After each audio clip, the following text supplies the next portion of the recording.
Okay, we'll call the 255th meeting of the Equal Employment Practices Commission to order. If Executive Director Jean Victor, can we call the roll? Yes. Chair and Commissioner Aldrin Benia, Present. Vice Chair and Commissioner Elaine S. Reese, Here. Commissioner Manaska Alcantara. Here.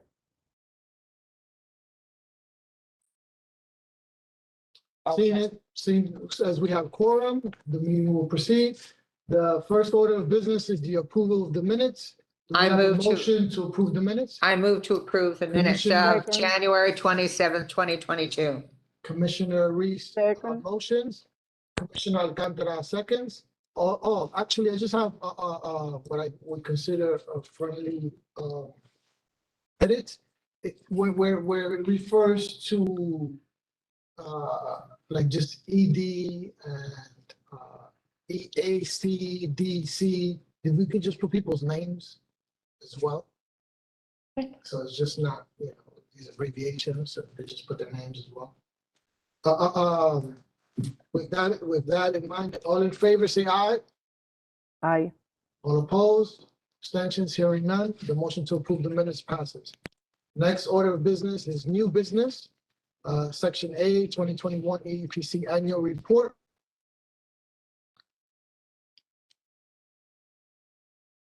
Jean is, okay, just want to make sure. So we're preparing the annual report for 2021. We submitted 2 paragraphs for the commissioner's message as well as the executive director's message. And we've been making some updating changes to the annual report, notably including language on local law 13, cleaning up some of the older language, but not making any major changes. We expect to have the report completed in the next day or so. It's not many changes that need to be made. And if commissioners are okay with the language for the commissioner's message and for the ED's message, we can finalize this almost immediately. I believe I've approved it in an email and suggested that we include something about a lack of the 2 commissioners, but we don't have to. Well, at the bottom of this, is it signed by the commissioners? No. Okay. But at some point in this report, is there a page that has the commissioners? And then it has the 2 vacant commissions? I believe so. The message only references that there were 4 vacancies, 2 were filled. It doesn't explicitly state that there are now 2 vacancies. No, but is there a commission page in the report? You know how most reports have list of the 5 commissioners and the commission lines where there's no commissioner signature, it just says vacant. Because that also communicates the 2 vacancies. The way, but it could be, as opposed to being negative in a positive, awaiting appointment by the city council. So it says under the blank, awaiting appointment by the city council, which is, it's not in your face, but quite clear that that's what we're waiting for. Even in the text too, the executive summary. So we'll do it in the text and where the commissioners. Well, when the commissioners thing is keep our practice of just saying vacant, but in the text saying waiting. Awaiting appointment. Okay. That's a nice way. Going forward for resolutions that the commissioners sign off on, is that something we want to make the change on as well, or continue to have it vacant on the signature lines? I think vacant is more inaccurate. Awaiting appointment has no time delimitations. So we can be awaiting appointment conceivably for 2 months. Or Commissioner Reese might say we can be waiting for longer. We have been waiting appointment So for, it's like, 2 years. so I think a more accurate characterization is that it's vacant. Okay, yeah, it should be vacant. okay, just want to confirm. But it's a problem for quorum. Mhm. It really is a problem. Anything else on section 8? So, with the two changes, we will go ahead and finalize the report and then we will go ahead and submit it. And by submitting means what? That means it goes through the publishing process that the city has, through the city documents process, and it goes out, to the public. It will be posted on our website as well.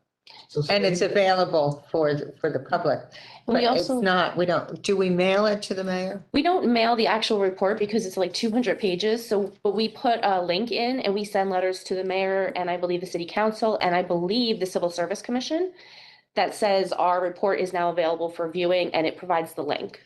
Probably the state Civil Service Commission, City. city. Mhm.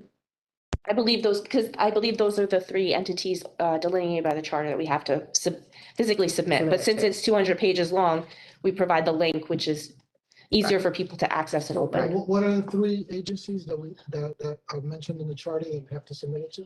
It's definitely mayor and city council. And I believe it's the Civil Service Commission.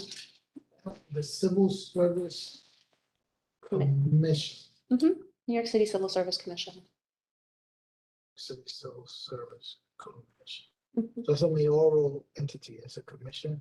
Is that a city council commission? No, it's a separate entity. They hear civil service appeals and disputes among civil service titles and qualifications, disqualifications, that kind of. It's a 5-member commission. I don't recall who makes the appointments though. And we have to submit it to them. I believe so. I think Michael was nodding his head, correct? We'll double check the charter just to make sure we didn't miss anybody, but I think that's it. What would be, if it is mentioned in the charter, what would be the rationale to submit it to them? What would they do specifically be enumerated in the charter? Are they in the charter? Did you? It's DCAS. Oh, it's DCAS we give it to, not the Civil Service Commission? Yeah. Oh, so it's the citywide commission on equity and inclusion? Or just DCOMS in general? Just, Or is it just the office? DCOMS. It just says DCOMS, okay. So that makes a little bit more sense. So DCOMS and not the Civil Service Commission. I was only, Oh, actually, this one is just the mayor and the council. Just the mayor and the council. I was only inquiring about it. No, you could speak up. I mean, You give it to the mayor, the city council, and to the civil service commission. Oh, we do, okay. I'm only mentioning that because I don't know if the Civil Service Commission really has been brought up at this commission in terms of people that we're actively seeking out to meet with. Should we meet with them prior to people just receiving reports from us or put things in context for them? To the extent that they have jurisdiction over titles and have jurisdiction over hearings on disputes under those titles. So DCAS administers the tests. And I know from where I sit on the CUNY's Civil Service Commission, there's an appeal process. My guess is that there is the same appeal process within the city. So if I've taken the test and somehow have not gotten on the list, as civil service list, I then appeal to the Civil Service Commission within the city saying that DCAS was in error in not putting me on the list. Right. That's their role. Our role is to make sure that all the employment practices are followed. In some sense, they interconnect because the people that we oversee are appointing from lists. So when you go to the Department of Transportation, the bridge painter has been on a list and has been appointed for the list. If they're bridge painters who are women or minority and haven't made the list for other reasons, or the other piece that I was talking about earlier, that there is an intersection there. So they probably want to see that the Department of Transportation has in fact followed the rules related to employment and hiring and promotion. And that's what we look at. If there's an error there and they have people appealing from tests or have other reasons to look at the test, there is a connection between the two. Yeah. No, this is precisely the context of my question. It's that not, is that not, it's not that people don't care what you're saying, Commissioner Reese, is that people don't know about us. So I'm really under the assumption that mailing something to someone or emailing something to someone without the appropriate context of all the work that went into the report and why it pertains to them. Some of these commissions, depending on how our relationship's been with them in the past, look, it took us a little bit of a time to figure out whether it was the Civil Service Commission, whether it was DCAS, what, see what I'm saying? So what I'm saying is we should have a very clear communications plan as to, we have this report, presumably a lot of effort went into it. There's a lot to be proud about it. There's a lot of rationale, including much of what Commissioner Reese has stated as to why it's important. But we must frame that for these different committees and commissions. And then we must see specifically within the mayor's office and specifically within the city council, because I'm going to operate on the assumption that it gets mailed, gets emails on our website, and nobody reads it. And if they do, they don't understand the context. They do read it. I'm interrupting. They do read it when they want to find fault with us. Yeah, so we want to kind of get ahead of that and like read it because they want to find value in us. And I think we really understand why that's so critically important, especially with such transitions and leadership and with such hard work that happens here, consequential work, I would argue, right? And that's why we wake up and do this. So whether it's the mayor, the city council, the Civil Service Commission, DCAS, or any entities beyond that, right? Today we're meeting with two, which is the next group on the agenda, and framing it in the appropriate context for them. We can't take it for granted that they know how we fit in the overall EEO ecosystem. Can't take it for granted that they understand how they fit in relation to us. And being as explicit as we can based on what we know, the importance of the work is and the value of the work, and who needs to learn about it, we should just have a little bit more of a communications plan around it. Yes, I want to go back to your earlier question to us as to what we would look for in a commissioner to be appointed. And I would suggest we probably would like to look for someone who has connections to some of those groups, or someone who really has not only has knowledge of the law and civil service law, but also is known as a known commodity to some of the commissions in some of the areas, so that that person is known to them. There's another way for us to be known, and that's by who's sitting around this table. To the extent that they are known to the people that we audit, not necessarily because they are going to do someone's bidding, but because they are a known factor.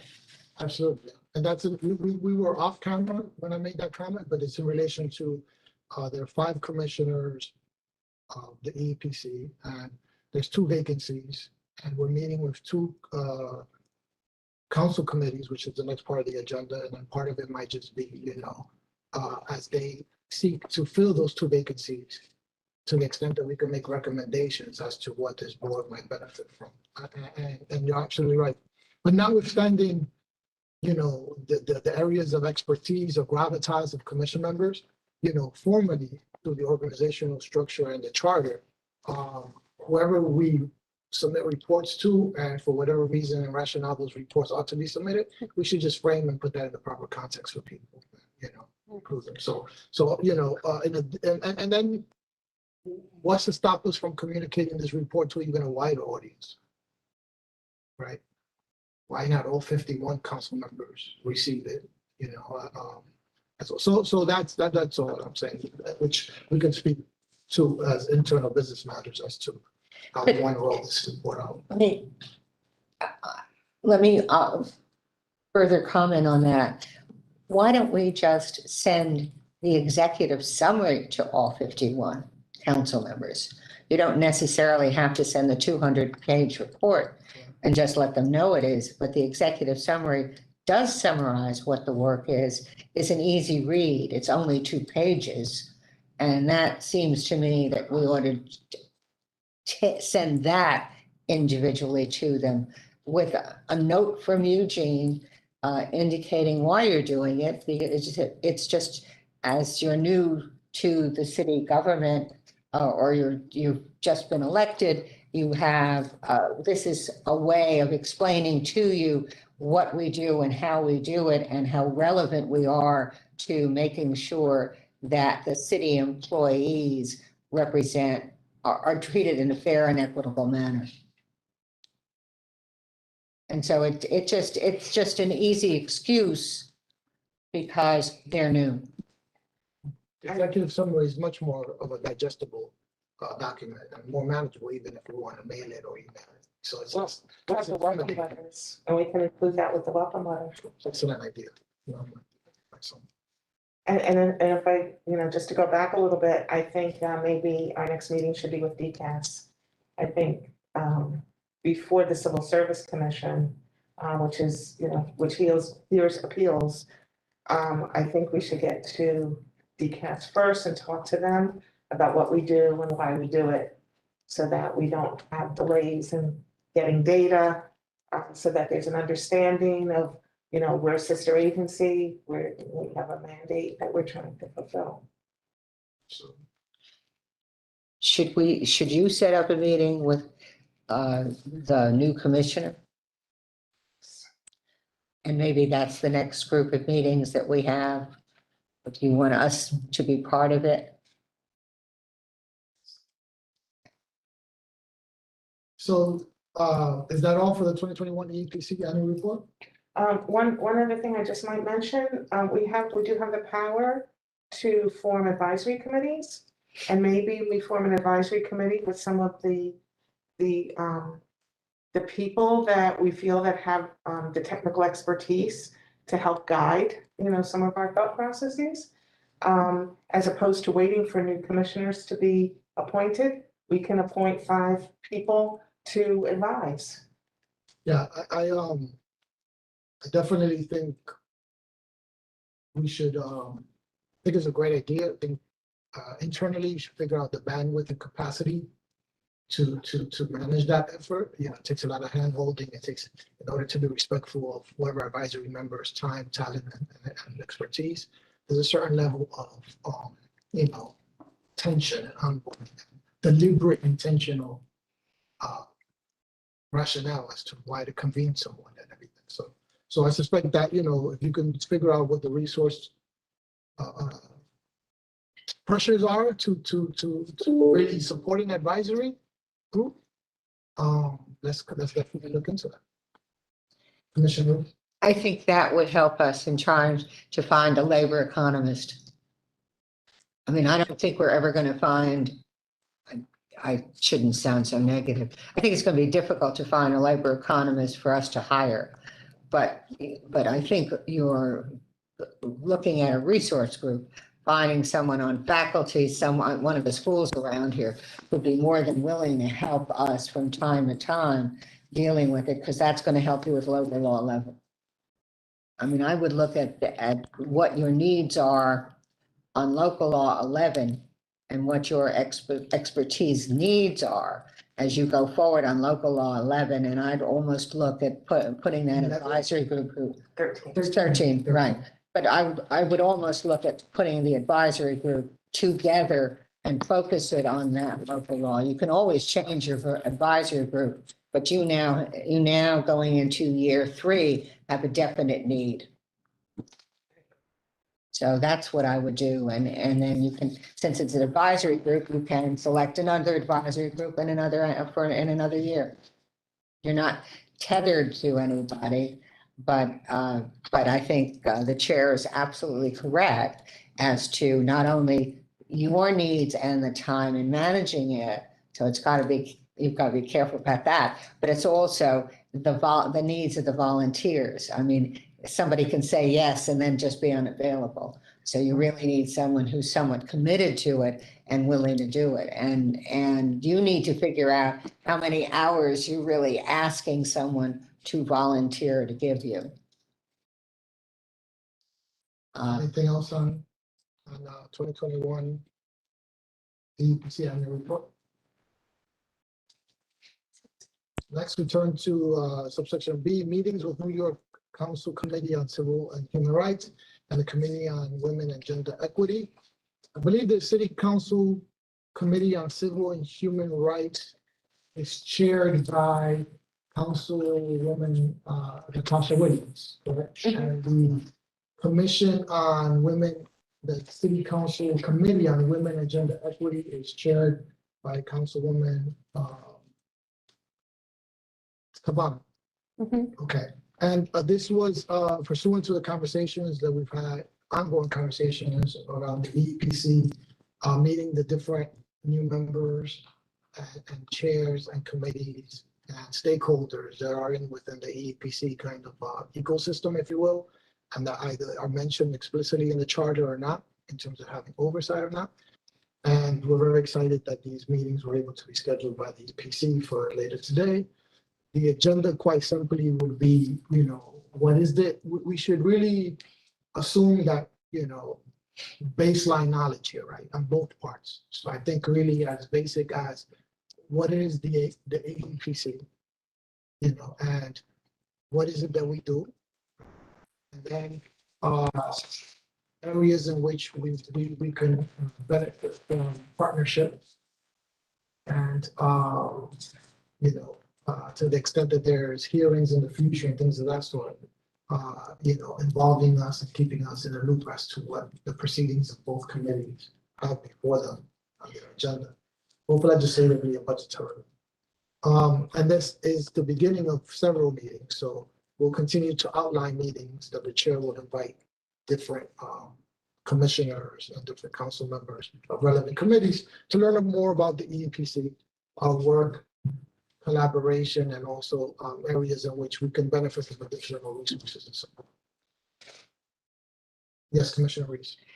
We have several needs as a functioning entity that they can be helpful with.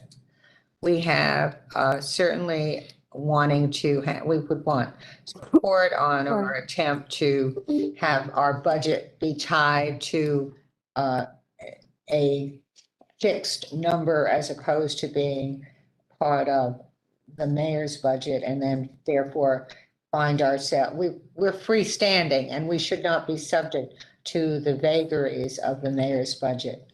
And so we've tried getting that changed, and they could be helpful. And that's a fair,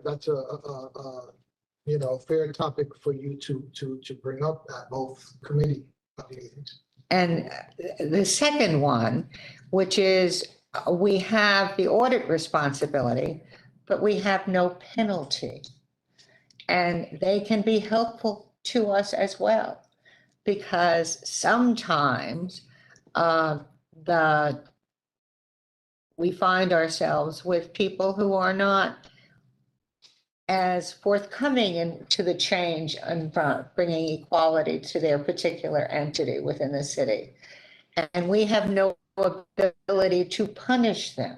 We need some sort of penalty, and they can be helpful too with legislation, giving us a penalty. And I don't have a particular penalty in mind, but something other than just telling people that so-and-so hasn't done something is not enough. It doesn't augur change. And to the extent that you want to have change so that there is compliance with the law, you need to have a penalty. And they can be helpful with that. So if you don't mind, I would like to raise both of those things as. Yeah, those are 2 points that were emailed by the EEPC as an attachment of areas that we wanted to discuss. Next item on the agenda is the audit update, subsection A, communication with new agency heads. Yes, in your packet, you may have seen a draft letter that we're proposing to send to the new agency heads. There's one thing that I think is missing, and maybe a sentence or two on local law 13 should be included.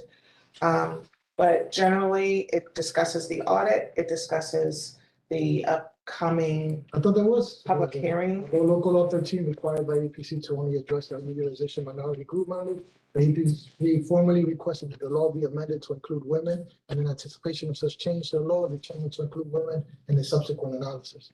That's the executive summary. Yeah, I was looking at this draft letter. Oh, the draft letter. Got it. Okay. Yeah, we just wanted to include another sentence about the local law. Yeah. And for this letter, I would, let's take out the word new. Let's send this to all agency heads. And one sentence congratulating them Yes. on their new appointment could just be edited congratulating them on their continued appointment for those who are continuing with the administration. Sure.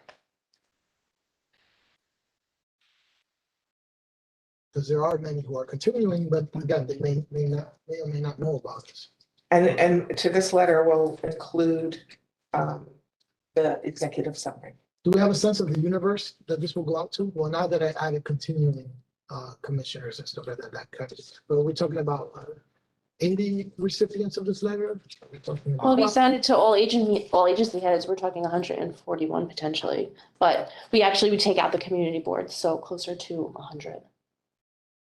Can I ask, well, I would like to add the second to last paragraph where we talk about addressing underutilization within their agency.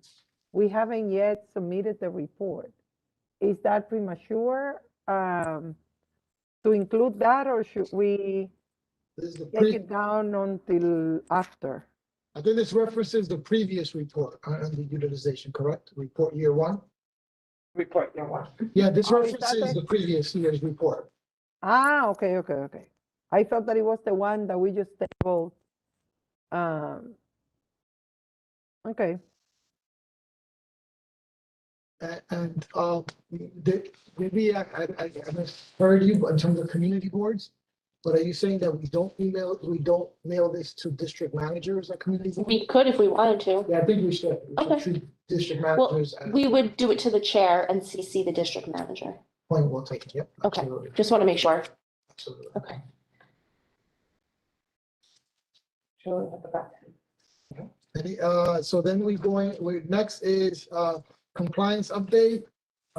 Status of 2021 audit plan compliance monitoring. It's a very quick status. We are complete. We're done. We have no more 2021 audits. We have our final one to be voted on today. And we are going to be starting the next audit. And so our compliance will start, we won't have a compliance for a couple months. When we do, we'll be going full force. So Thank you. And that's a great segue to the next point B, 2022 compliance resolution vote. Resolution, pardon me, Executive Director Jean Victor, can you read the resolution? Yes.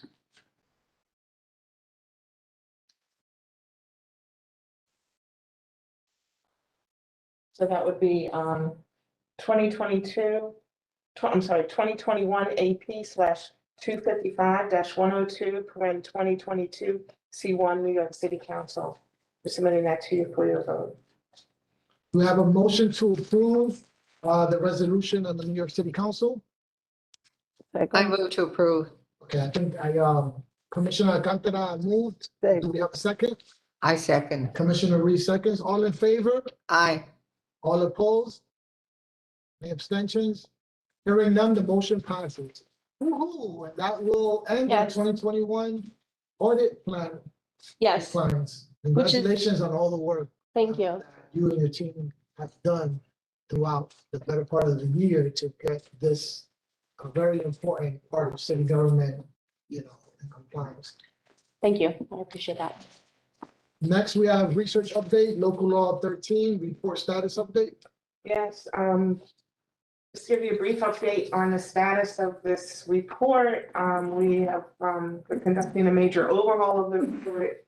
It'll be completely different from what you've seen before. We're looking at 3 areas.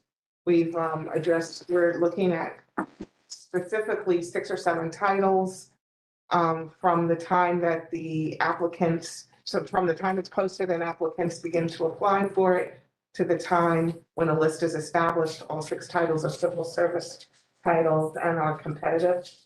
And the second part of the report will comprise a synopsis of the civil service system and how people move through the system. And then our third part will be recommendations. So, Sounds fine.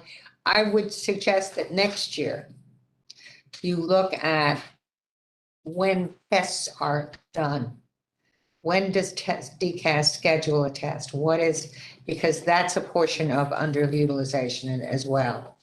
And I say that because for the record, I was named in a lawsuit brought by several of the unions against CUNY because CUNY had titles that had temporaries in titles for very many years and hadn't scheduled a test. CUNY is dependent on DCAS, or has been, for many of the scheduling of the tests. So I have to believe that the disease, for want of a different term, rests somewhere in DCAS and may also affect or impact some of the city titles. So, but I do not want it to be, I'm not even suggesting that you undertake to look at it now. You've completed a good portion of the analysis of data, and and what I'm suggesting, I think, is going to be a lot of work in getting the data. yes. So I would request that you look at it next year. Research update, subsection B, public hearing status update. Yes, we're in the process of trying to identify speakers for the next public hearing, which will be remotely held. I've identified about 3 or 4 people that I'd like to reach out to see if they would be available. I envision this hearing to be more of maybe a panel discussion where we have everyone at the table and we can talk about the issues. How are you going to deal with that if he's not here? Next, do we have a motion to go into executive session? So moved. We have motion by Commissioner Reese. Do we have a second? I do.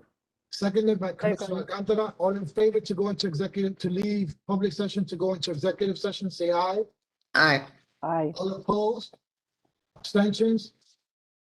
Hearing none, we are now in executive session.